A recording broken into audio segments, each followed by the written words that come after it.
வாங்க வணக்கம் மக்களே. இன்றைக்கி நம்ம என்ன பார்க்க போகிறோம் அப்படின்னு பார்த்தீங்கன்னா, விஸ்வநாதன் அண்ட் சன்ஸ். இது வந்து சூர்யா நடிப்பில், மமிதா பச்சன் நடிப்பில் திரையரங்கில் வந்திருக்கு. வாங்க நம்ம கதைக்குள்ளே போகலாம்.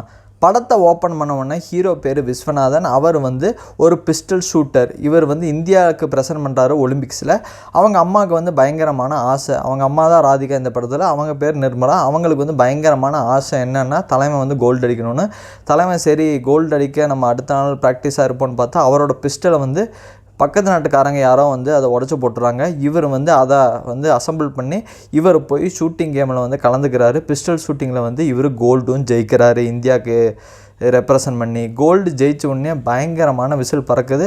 அதுக்கப்புறம் இவர் வந்து ரிட்டர்ன் வந்துடுறாரு. அவங்க அம்மா கிட்ட கோல்டு மெடல் கொடுத்துட்டு, அம்மா உங்களுக்கோசம் ஜெயிச்சிட்டேன் அப்படின்னு அவங்க அம்மா கிட்ட கொடுக்குறாங்க. இப்போ பார்த்தீங்கன்னா அவங்க அப்பா வந்து இறந்து போயிட்டார். அது மட்டும் இல்லாமல் அவங்க அப்பாவுக்கு ஒரு செகண்ட் ஒய்ஃபும் இருக்காங்க. இப்போதைக்கு இந்த கதை இப்படி தான் பிகின் ஆகுது. அவங்க அம்மா வந்து வயசானவங்க. அவங்க வந்து சூர்யா வந்து கல்யாணம் பண்ணிக்கோன்னு சொல்லிக்கிட்டே இருக்காங்க. சூர்யாவுக்கு வந்து 42 வயசு ஆயிடுது. ஆனால் வந்து அவர் வந்து நோ நான் கல்யாணம்லாம் எனக்கு பிடிக்காது, எனக்கு வேணாம் அப்படின்னு சொல்லிட்டு அவர் கல்யாணமும் பண்ண மாட்டேங்கிறார். ஆனால் அவங்க அம்மாவுக்கு வந்து ரொம்ப ஆசை. அவங்க அம்மா ஹெல்த்தும் கொஞ்சம் அன்கண்டிஷனலாக இருக்கும்போது அவங்க டாக்டர் அவங்க தெரிஞ்ச அவங்க பொண்ணே வந்து சொல்கிறாங்க, இல்லை நீ வந்து கல்யாணம் பண்ணிக்கோ, அம்மா அப்பா எவ்வளோ ஃபீல் பண்ணுறாங்க அப்படிங்கிற மாதிரி சொல்லும்போது தான் சரி ஓகே அப்படின்னு சொல்லிட்டு, உங்களுக்கு வாரிசு தானே வேணும், நான் வந்து கொண்டு வரேன் அப்படின்னு சொல்லிட்டு தலைமை வந்து அமெரிக்கா கிளம்புறாரு.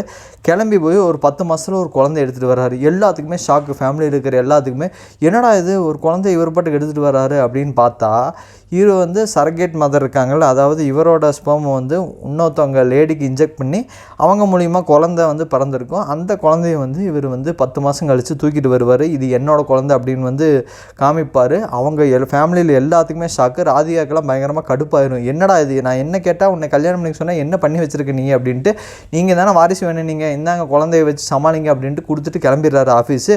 அதுக்கப்புறமா அந்த குழந்தைக்கு பேர் வைக்கவும் ஜாலியாக போயிட்டுருக்கு. அப்போ தான் திடீர்னு ஒரு இஷ்யூ ஆகுது. அவன் ரத்தம் வந்து எடுக்கிறான். அதுக்கப்புறம் தான் பார்த்தா போன் மேரவே மொத்தமாக மாற்ற வேண்டிய சூழ்நிலை இருக்குது. அவனுக்கு வந்து ஒரு ப்ராப்ளம் இருக்குது. அதை வந்து ஃபாதர் இல்லை மதர் கிட்ட இருந்தால் எடுத்து வைப்போம் அப்படிங்கிற மாதிரி காம்ப்ளிகேட்டட் சுச்சுவேஷன் ஒன்று கொண்டு வராங்க. அந்த காம்ப்ளிகேட்டட் சுச்சுவேஷனில் சூர்யாவோட இது மேட்ச் ஆக மாட்டேங்குது குழந்தைக்கு. அப்போ மதரோட இது தான் மேட்ச் ஆகும். அப்போ மதர் யார் அப்படின்னு வந்து என்க்ளோஸ் பண்ண மாட்டாங்க இங்கே மெடிக்கலில். அதனால் சூர்யாவே வந்து ரிக்வஸ்ட் பண்ணி கேட்குறாரு, இல்லை எங்கள் பையனுக்கு ஒரு பிரச்சனை இருக்குது, மதர் யாருன்னு சொல்லுங்கள் அப்படின்னு பார்க்கும்போது தான் அவங்க வந்து ஃபாரினில் இருக்காங்க அப்படின்னு தெரிஞ்சுட்டு இவர் ஃப்ளைட்டில் கிளம்பி போய் பார்க்குறாரு. அங்கே பார்த்தா மமிதா பைஜு தான் வந்து அந்த சர்கேட் மகராக இருந்திருப்பாங்க. மமிதா பைஜுக்கு 22 வயசு தான் ஆயிருக்கும். அவங்களுக்கு இவங்க ஷாக் ஆயிடுவாங்க, என்ன இவ்வளோ சின்ன வயசுலையா உனக்கா அப்படின்னு சொல்லிட்டு, சரி இப்போ மொத்த கதையுமே சூர்யா சொல்லி, நீ தான் சர்கேட் மதராக இருந்த, என் பையனுக்கு இந்த பிரச்சனை, அதனால் நீ தான் ஹெல்ப் பண்ணணும் அப்படின்னு சொன்னோன்னே இவங்களும் ஒத்துக்குவாங்க. ஏன்னா இவங்களுக்கு ஒரு கடன் பிரச்சனை இருக்கும். இவங்க எதுக்கு 22 வயசுல வந்து இந்த குழந்தைய பெக்க ஒத்துக்கிட்டாங்க அப்படிங்கிற ஸ்டோரின்னு நான் சொல்கிறேன். இவங்களை வந்து கூட்டிகிட்டு வந்து வந்துடுவார் சூர்யா. மமிதா பைஜுவை கூட்டிகிட்டு, அவங்க பேர் மேடி, அவங்கள கூட்டிகிட்டு வந்து இந்தியா வந்துடுவார். இந்தியா வந்ததுக்கப்புறம் தான் எல்லாத்துக்கிட்டையும் காமிச்சிட்டு அம்மாலாம் பார்த்துட்டு, இதுவா இவ்வளோ சின்ன பொண்ணா அப்படின்னு சொல்லிட்டு அந்த பொண்ணுகிட்ட போய் கேட்பாங்க, ஏமா எப்படி நீ வந்து ஒத்துக்கிட்ட அப்படின்னு சொன்னோன்னா, அப்போ தான் வந்து மேடி வந்து ஒரு கதையை சொல்ல ஆரம்பிப்பாங்க. அதாவது என்ன கதை அப்படின்னு பார்த்தீங்கன்னா, இவங்க பேரண்ட்ஸ், மேடியோட பேரண்ட்ஸ் வந்து மமிதா பைஜுவோட பேரண்ட்ஸ் வந்து சின்ன வயதிலேயே இறந்துருப்பாங்க. இவங்க ஆர்ஃபனேஜில் தான் வளர்ந்துருப்பாங்க. அப்போ தான் ஒரு ஸ்காலர்ஷிப் கிடச்சி இவங்க ஃபாரினும் படிக்க போயிடுவாங்க. அப்போ வந்து அந்த ஸ்காலர்ஷிப் கேன்சல் ஆனனால இவங்களுக்கு வந்து கடைசி வருஷம் கம்ப்ளீட் பண்ண முடியாமல் போயிடுது. அந்த கடைசி வருஷம் ஃபீஸ் வந்து $70,000 அப்படின்னு இருக்கும்போது இவங்களுக்கு என்ன பண்ணுறேன்னே தெரில. அப்போ தான் ஒரு ஆஃபர் வரும், இந்த மாதிரி சர்கேட் மதருக்கு வந்து இந்த மாதிரி ஆஃபர் கொடுக்குறோம், இவ்வளோ காசு கொடுக்குறோன்னு சொன்னோன்னே இவங்களுக்கு வேறு ஓகே பல்ல கடிச்சு நம்ம ஒரு 10 மாதம் இருந்துட்டா நம்ம டாக்டர் ஆகிடலாம், ஏன்னா இவங்க டாக்டருக்கு படிக்கிறாங்க அப்படின்னு சொல்லிட்டு இவங்க அதை ஒத்துக்கிட்டு இந்த 10 மாதம் குழந்தையும் வந்து காசுக்காக தான் வந்து அதை பண்ணியிருப்பாங்க இந்த காலேஜ் படிக்கிற பொண்ணு. இதை கேட்டவுடனே ராதிகாவுக்கு வந்து பயங்கரமாக ரொம்ப நல்ல பொண்ணு தாம்மா நீ அப்படிங்கிற மாதிரி முடிவு எடுக்கிறாங்க. இப்போ வந்து அவங்க வந்து ரொம்ப ஆக்டிவான காலேஜ் கேர்ள் இல்லையா, ரொம்ப சுட்டித்தனமான ஒரு கேர்ள்னால இவங்க வந்து எனக்கு போர் அடிக்குது, என்னை ஆஃபீஸ் கூப்பிட்டு போன சூர்யா டார்ச்சர் பண்ணி ஆஃபீஸ் போயிட்டு இவருக்கு வந்து மொத்தமாக அந்த ஃபேமிலியே ரொம்ப ஜெல்லாகிடுது. அந்த குழந்தை கூட ஜெல்லுறாங்க, அவங்க ராதிகா அவங்க அம்மா கூடயும் ஜெல்லுறாங்க. பயங்கரமாக ஜெல்லாகி ஃபன்னாக விளையாண்டுருக்காங்க. அப்போ தான் அந்த ஆப்ரேஷனும் நடக்க போகுது. அப்போ ஆப்ரேஷன் வந்து நடக்க போவங்காட்டிக்கு அப்போவும் இப்போவும் வந்து சூர்யாவோட கேரிங்கெல்லாம் பார்த்து இவங்களுக்கு கொஞ்சம் அஃபெக்ஷனும் வருது சூர்யா மேலே. இப்போ வந்து அந்த ஆப்ரேஷன் நல்லபடியாக முடியுது. அந்த குழந்தையும் வந்து சூப்பராக இருக்காங்க. அப்போ தான் இவங்களுக்கு வந்து மம்தா பஜ்ஜிக்கு வந்து ரொம்ப பிடிக்க ஆரம்பிக்குது சூர்யாவை. எப்படி பார்த்துக்கிறான் பாரு அப்படிங்கிற மாதிரி ஒரு அன்பு, அளப்பரியாத அன்பு ஒன்று வர, அதுக்கப்புறமா வந்து மமிதா பஜ்ஜி சுற்றிட்டு இருக்கும்போது தான் வந்து ஒரு இடத்துக்கு போய் ஹோட்டலில் போய் சாப்பிட்ருக்காங்க. அப்போ ஒரு சண்டை நடக்குது. மமிதா பஜ்ஜி அசிங்கமாக பேசுகிறாங்கன்னு அப்போ தலைவன் ஃபைட் பண்ணி தலைவருக்கோசம், அதாவது மேடிக்கோசம், ஹீரோயினுக்கோசம் ஃபைட் பண்ண உடனே ஹீரோயினுக்கு ஆஹா என்ன ஒரு ஆல்ட்ரா அப்படிங்கிற மாதிரி பயங்கரமாக லவ் வருது.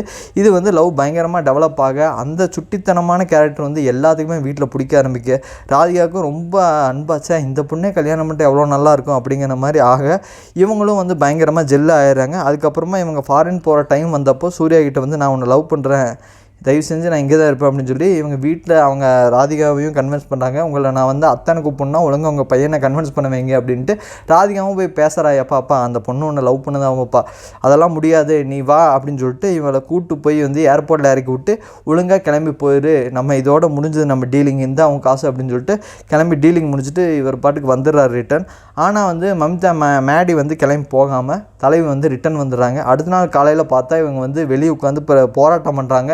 நான் வந்து விஸ்வநாதனோட சர்கேட் மதரு, நான் அவரை வந்து இப்போ என் குழந்தைகிட்டேருந்து பிரிக்கிறாங்க அப்படின்னு போராட்டம் பண்ணோன்னே இவருக்கும் என்ன பண்ண தெரியாமல் கோர்ட்டுக்கெல்லாம் போவாங்க. கோர்ட்டுக்கு போனவொடனே அந்த கோர்ட்டில் வந்து மம்தா பஜ்ஜி சொல்லிடுவாங்க, இவர் வந்து எப்போ பார்த்தாலும் ஆஃபீஸ் போயிடுறாரு, அந்த குழந்தைய இவர் பார்த்துக்கிறதே இல்லை, அதனால் என் குழந்தைய வந்து இவர் வந்து தப்பாக இது பண்ணுறாரு, அதனால் வந்து என்னால் என் குழந்தைய விட்டுட்டு போக முடியாது அப்படிங்கிற மாதிரி சொல்ல, சரி ஓகே 6 மாதம் அவர் பார்த்துக்கிட்டோம், நீங்களும் அந்த வீட்டிலே இருங்க, மம்தா பஜ்ஜியும் நீங்களும் அந்த வீட்டிலே இருங்க, 6 மாதம் கழித்து அவர் வந்து நல்லா பார்த்துக்கலிங்கன்னா அப்புறம் நீங்கள் அங்கேயே இருந்துடலாம் அப்படிங்கிற மாதிரி சொல்ல, ஓகே அப்படின்னு சொல்லி டீலிங் போட்டு வராங்க. இப்போ சூர்யா வந்து ஓகே 6 மாதத்தில் நான் குழந்தைய நல்லா பார்த்துக்கிட்டேன், நீ கிளம்பி ஃபாரின் போயிடணும்னு டீல் பேசிவிட்டு இப்போ மம்தா பஜ்ஜி மறுபடி ஐ எம் பேக் அப்படின்னு வந்து தலைவி வந்து வீட்டுக்கு வந்து எல்லாத்துக்கூடயும் ஜாலியாக இருக்காங்க.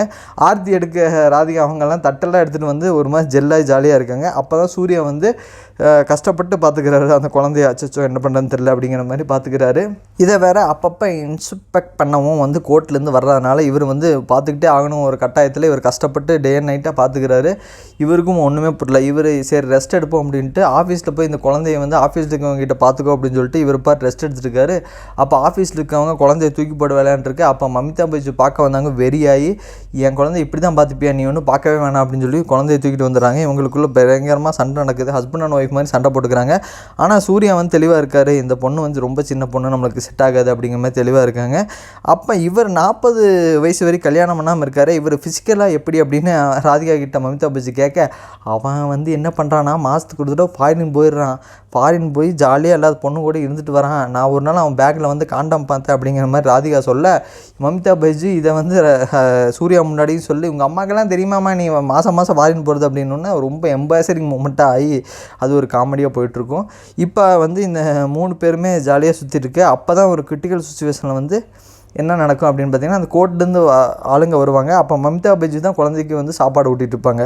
இதை பார்த்த சூர்யா மமிதா பஜ்ஜி மேலே போக சொல்லிட்டு இவர் வந்து சாப்பாடு ஊட்டுற மாதிரி அவங்க முன்னாடி ஆக்ஷன் காட்டுவார். அப்போ திரும்பி வந்த மமிதா பஜ்ஜி நான் தானே இவ்வளோ நேரம் பார்த்துக்கிட்டேன், அவங்க வந்தவனே ஆக்டிங் பண்ணுறே அப்படின்னு சொல்லி பயங்கரமாக சண்டை போட, அப்போ ராதிகா வந்து இல்லைம்மா அவன் தான் பார்த்துக்கிட்டா, அத்தை ஒழுங்காக உண்மையை சொல்லுங்கள் அப்படின்னு சொல்லி அத்தைன்னு கூப்பிட்ட உடனே அவங்களுக்கும் ரொம்ப சந்தோஷமாயிருது. ராதிகாவே நான் என்னென்னு கூப்பிட்டேன், அத்தைன்னு கூப்பிட்டியா வா வா அப்படின்னு சொல்லிட்டு எல்லோரும் செலிப்ரேட் பண்ணுறாங்க சாப்பாடெலாம் போட்டு. அப்போ தான் வந்து ராதிகாவுக்கு ரொம்ப சந்தோஷமாக இருக்குது, என் மகனை ஒருத்தர் பார்த்துக்க வந்துட்டா அப்படின்ட்டு. அந்த நாள் நைட்டே வந்து ராதிகா வந்து இறந்து போயிடுறாங்க. அப்போ மமிதா பஜ்ஜி தான் சூர்யாவை கூப்பிட்டு போய் உங்கள் அம்மா இறந்துட்டாங்க அப்படின்னு சொன்னோடனே அவர் உடஞ்சி போய் பயங்கரமாக அழுகிறாரு.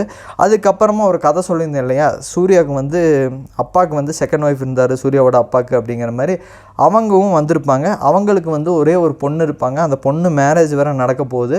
அதனால் அவங்க வந்து இப்போ நான் கல்யாணத்தை கேன்சல் பண்ணலான்னு இருக்கப்பா, அதனால் வந்து அப்படியெல்லாம் பண்ணாதீங்க, எங்கள் அம்மாவோட ஆசை என்னென்னா வந்து உங்களுக்கு வந்து உங்கள் பொண்ணோட கல்யாணத்தை வந்து நாங்கள் தான் நடத்தணும், அதாவது செகண்ட் ஒய்ஃப் இருக்காங்களே இவங்க அப்பா சூர்யாவோட அப்பாவோட செகண்ட் ஒய்ஃப் பொண்ணோட கல்யாணத்தை வந்து அதாவது என் தங்கச்சி கல்யாணத்தை நான் தான் நடத்துவேன் அப்படின்னு சொல்லிட்டு இவரே இனிஷியேட் பண்ணி போகிறாரு. இவங்களுக்கு அந்த ஃபேமிலியை வந்து சுத்தமாகவே பிடிக்காது. சின்ன வயசுலேருந்து சூர்யாவுக்கு பேசவும் மாட்டார், அவாய்ட் பண்ணிடுவார். ஆனால் இவர் வந்து அவங்க அம்மா ஆசைக்கோசம் நான் நடத்துகிறேன் அப்படின்னு சொல்லிட்டு மமிதா பஜ்ஜி குழந்தை அதெல்லாம் கூட்டிகிட்டு இவங்க ஊட்டிக்கு போவாங்க. ஊட்டி தான் இவர் சொந்த ஊராக இருந்திருக்கும். அங்கே போய் கல்யாணத்தை நடத்தலான்னு போகும்போது தான் அப்போ தான் அவன் தங்கச்சி இருக்காங்களே அவங்க சொல்லுவாங்க, உன்னை வந்து எனக்கு பிடிக்கவே பிடிக்காது, ஏன்னா வந்து நீ எங்களை கண்டுக்கிட்டதே இல்லை, என் அப்பா இறந்ததுக்கப்புறம் எங்களுக்கு வந்து கேவலமாகிடுச்சு, அனாதையாக தான் நாங்கள் நாங்கள் இருந்த மாதிரி இருந்தோம் அப்படிங்கிற மாதிரி சொல்ல இவருக்கும் எமோஷனல் ஆயிடுது. அதுக்கப்புறம் அந்த கல்யாணத்தில் நடக்கிற பிரச்சனையை இவரை சால்வ் பண்ண ட்ரை பண்ணுறாரு. ஏன்னா வந்து செகண்ட் ஒய்ஃபுனால் வந்து ரொம்ப கேவலமாக பேசுகிறாங்க, இவரை வந்து வச்சுட்டு தானே இருந்தாங்க அப்படிங்கிற மாதிரி பேச சூர்யாவுக்கு வந்து கோவம் வந்து எல்லாத்தையும் அடித்து ஃபைட் பண்ணி துவம்சம் பண்ணுறாரு. ஃபைட் பண்ணி முடிச்சதுக்கப்புறமா ஊரில் எல்லாத்துக்கும் சொல்கிறாரு, நான் தான் அவங்க அண்ணா, நான் தான் வந்து அவங்க எங்கள் குடும்பம் தான் அப்படிங்கிற மாதிரி வந்து அந்த பிரச்சனையை சார்ட் அவுட் பண்ண.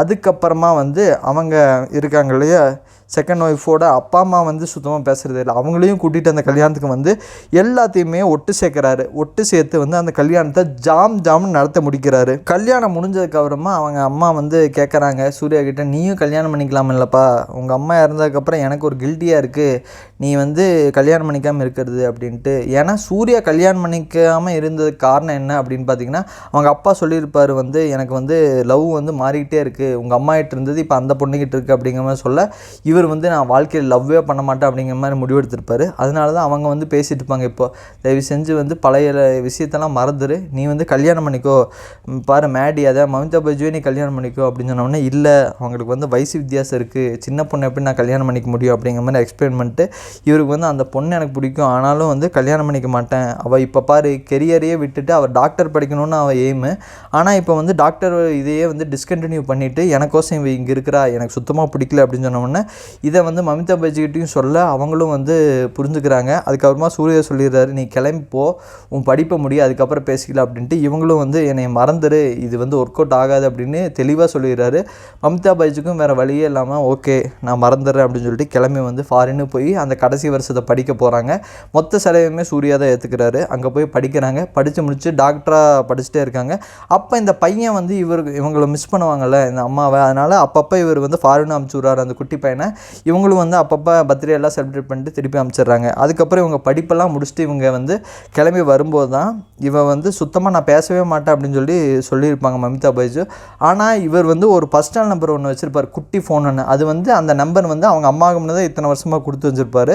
அந்த நம்பரை மமிதா பைஜுக்கும் கொடுத்துருப்பாரு. அந்த நம்பர்லேருந்து கால் பண்ண உடனே டக்குன்னு எடுத்து என் கோவம்லாம் குறைஞ்சிருச்சு அப்படின்னு சூர்யா கேட்டு அவங்களும் வந்து இந்தியாவுக்கு வந்து கிளம்பி வந்துடுவாங்க. வந்ததுக்கப்புறமா அவன் பையன்கிட்ட பேசி எப்படியாவது வந்து எனக்கு கல்யாணம் பண்ணிக்க சொல்லு அப்படின்னு குட்டி பையன்கிட்ட உஷார் பண்ணி 2-3 பேர் நடந்து போயிட்டுருப்பாங்க. அப்போ தான் வந்து பேசிகிட்டு இருக்கும்போது தான் வந்து அந்த குட்டி பையன் சொல்லுவான், நீ வந்து இங்கேயே இருக்கிறக்கோசம் தான் இந்த ஹாஸ்பிட்டல்லையே ஒர்க் பண்ண சொல்லி நான் அப்பா கிட்ட கேட்டிருக்கேன் அப்படின்னு சொன்னோடனே அவன் சூர்யாவுக்கு அப்போ தான் தெரியும், ஓ நீங்கள் 2 பேருமே ஃப்ராடு தான் அப்படின்னு சொல்லிட்டு பயங்கரமாக வந்து ஓடி ஃபன் பண்ணிக்கிட்டு இருப்பாங்க. அப்போ தான் மமிதா பைஜு ஒன்று கேட்பாங்க, என்னென்ன அப்படின்னு பார்த்தீங்கன்னா வந்து ஒருவேளை இந்த ஏஜ் டிஃப்ரெண்ட் மட்டும் இல்லைன்னா என்னை கல்யாணம் பண்ணியிருப்பில்ல அப்படின்னு கேட்கும்போது, ஆமாம் எனக்கு வந்து இந்த ஏஜ் டிஃப்ரென்ஸ் மட்டும் இல்லைன்னா அவனை நான் வந்து லவ் பண்ணி கல்யாணம் தான் பண்ணியிருப்பேன் அப்படிங்கிற மாதிரி சொல்ல, இப்போ ஒன்று கெட்டு போகலாம் நம்ம வா லவ் பண்ணலாம் அப்படின்னு சொல்லி தலைவி ஓடுறாங்க. இப்போ படம் முடியும் போது 3 பேருமே வந்து அந்த பையன் சூர்யா மமிதா பைஜு சேர்ற மாதிரி முடிச்சிருப்பாங்க. மொத்தத்தில் இது வந்து ஃபீல் குட்டான மூவி. இந்த கதை வந்து நான் எப்படி சொன்னாங்க கூட இந்த படம் வந்து நான் தேட்டரில் பார்க்க பயங்கர ஜாலியாக என்ஜாய்மெண்ட்டுமாக இருந்தது. நீங்கள் இதை மிஸ் பண்ணாமல் வந்து இதை தேட்டரில் போய் பாருங்கள். இந்த படம் புரியாட்டியும் புரிஞ்சிருந்தாலும் சரி, இது வந்து சூப்பரான படம், அற்புதமான படம். சூர்யாவுக்கு கருப்பு வந்து கம்பேக்னு நான் சொல்ல மாட்டேன், விஸ்வநாதன் சன்ஸ் கம்பேக் அப்படிங்கிறத வந்து நான் சொல்லி முடிச்சுக்கிறேன். Tata bye bye, see you next video.